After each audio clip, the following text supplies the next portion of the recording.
Hey everybody, what is going on? I hope you guys are all doing well and welcome to another tutorial video. In this video, I'm going to be explaining to you guys how you can hide the quick view button on your WooCommerce site.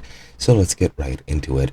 Now, you can move this from your themes, whichever theme you select, you can move it from it. If you installed a plugin for the quick view, you can very easily just delete it and that should disable it on all your pages and all your products.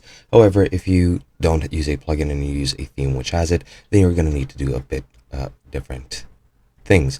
Now, as you can see, currently I'm on a community post about this exact topic, and I'm using this because I can't show you guys since I do not own a WooCommerce subscription. It's way too expensive.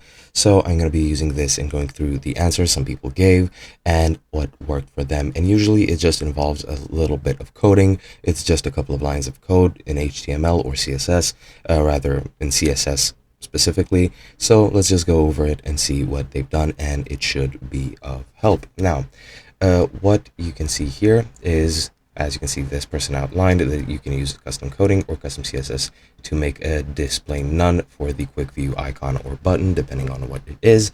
You just need to find the CSS code for that button to just change the display to none. As you can see, this person has added something similar, just went to the grid view and quick view and added that and set the display to none, and that should hide it. Now you can do that, or you can do it like this. It really depends on the theme that you're using. So you just need to find what code is relevant to the quick view and just add display none to its CSS. And after that, it should stop displaying and you will have it removed from your pages. That's pretty much it, at least from what I can find. Hope you guys enjoyed, and I'll be seeing you guys in another video.